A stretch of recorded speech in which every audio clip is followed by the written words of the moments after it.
Thank you. I always dress like this. Do you? Almost always. Well, I'll bet you get a few looks then if you always dress like that. Yes. It's a sort of a, just for our listeners who haven't got access to the webcam, it's a sort of a Betty Boop look, isn't it, almost? Yes.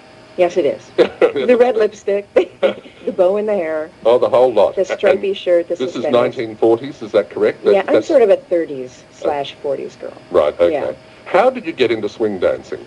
It all started when I was a child, Ian. I started watching Shirley Temple movies when I was a little kid. Yep. And I heard the music and was really attracted to the clothes and the styling and everything. Yep.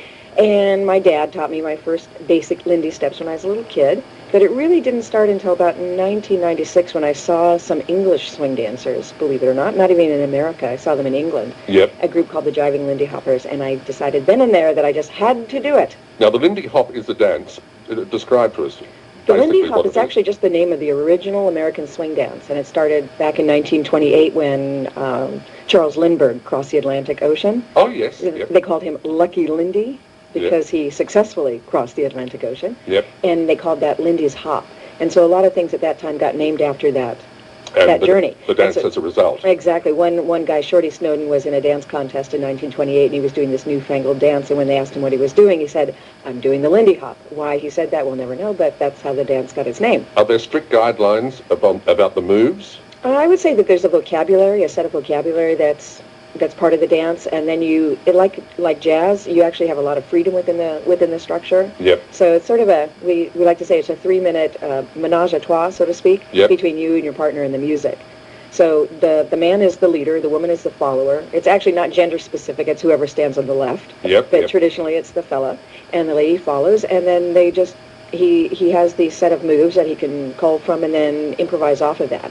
And how popular has it become in the United States? I'm actually astounded how popular it's become worldwide, not just in America. Mm-hmm. The resurgence happened actually simultaneously in Sweden, England, and America. Yep. And then it's just kicked off all around the world. You have one of the biggest swing scenes in the world right here in Australia. One of the biggest. And what about in Western Australia?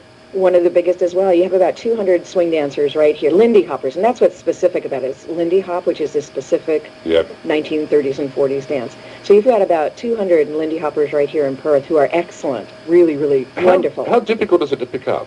I would say that anybody can get started on the first lesson. Yep. Anybody can get started. They could actually dance for the rest of their lives and be happy doing it. You can learn your basic steps.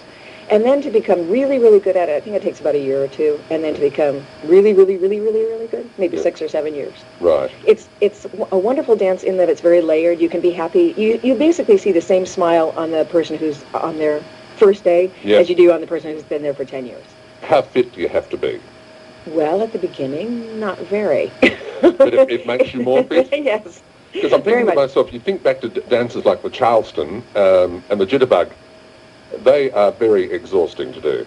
Actually, I'm glad that you said jitterbug because this dance is also known as the jitterbug. Right. And I think a lot of people, they get a little, they think, maybe I can't do that because the girls are getting all thrown around and they're flipping around and they're hopping up and down. But I'd like to say that's really just in performance. Right, the average person is not doing that. No. Actually, and we dance to all-tempo musics like slow swing, medium swing, fast swing. So depending on how fit you are, you can choose to do whatever. And it's a great exercise program, too. I get all my happiness from swing dancing. That's good. I mean, I get my socializing because you're doing it with other people. So you're in a social environment, which is really great. And you're listening to happy music. All the swing music is really, really happy. It's not, my dog has just been killed and he's being dragged through the gutter. No, it's, it's really, really happy music. So you get this nice, I call it an endorphin release while you're dancing. And then you really, really get your exercise. Because if you go out for an average night of swing dancing, you can stay from anywhere from 1 to 4 or 5 hours. Fantastic. And what are you doing in Perth? I'm actually here for the Hullabaloo. And the Hullabaloo is a Perth swing dance event that's happening this entire weekend. Right. And the event consists of classes with international teachers and local teachers, and then also a series of dances. And it's culminating in the Hullabaloo Hop, which is also honoring the Anzac Day. And that's going to be on Sunday night. So that's, and by the way, that's open to the public. People can this whole event is open to the public. Whereabouts is it? That is going to be held at, and this is where I need glasses. Midland Town Hall. Midland Town Hall. Yep. See, I'm actually 90 years old. You'd never know. The Lindy Hop has kept you very young. It's kept me very fit. Look, you've got a couple of Lindy Hoppers, I suspect. Are these local Lindy Hoppers you brought in this morning? Yes, I've got two people sitting over in the sidelines, and I wish everybody could see how they're dressed. They look so beautiful. They do look fantastic. Yes, Rob, he's so dapper in his fedora and cream color shirt, brown 40s tie, brown pinstripe jacket. He looks great. Fantastic. And Liz is in a powder blue and white polka dotted dress. If anyone would like to find out more, it's perthswing.com. That's right. You can contact that on the internet. And that's for the internet. event this weekend. If anybody's interested in learning how to dance, they could also look on that site.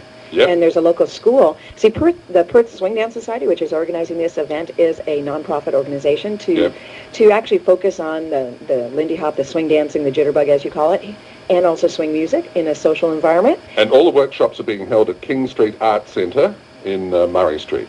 Yep. Fantastic. Yeah. Look, you have the best weekend. I know you're going to have a lot of fun. Thank you so much, and I hope more people will come out and join us. It really is a gas. Good on you. Our special guest in the studio this morning, along with her swing dancers, Rusty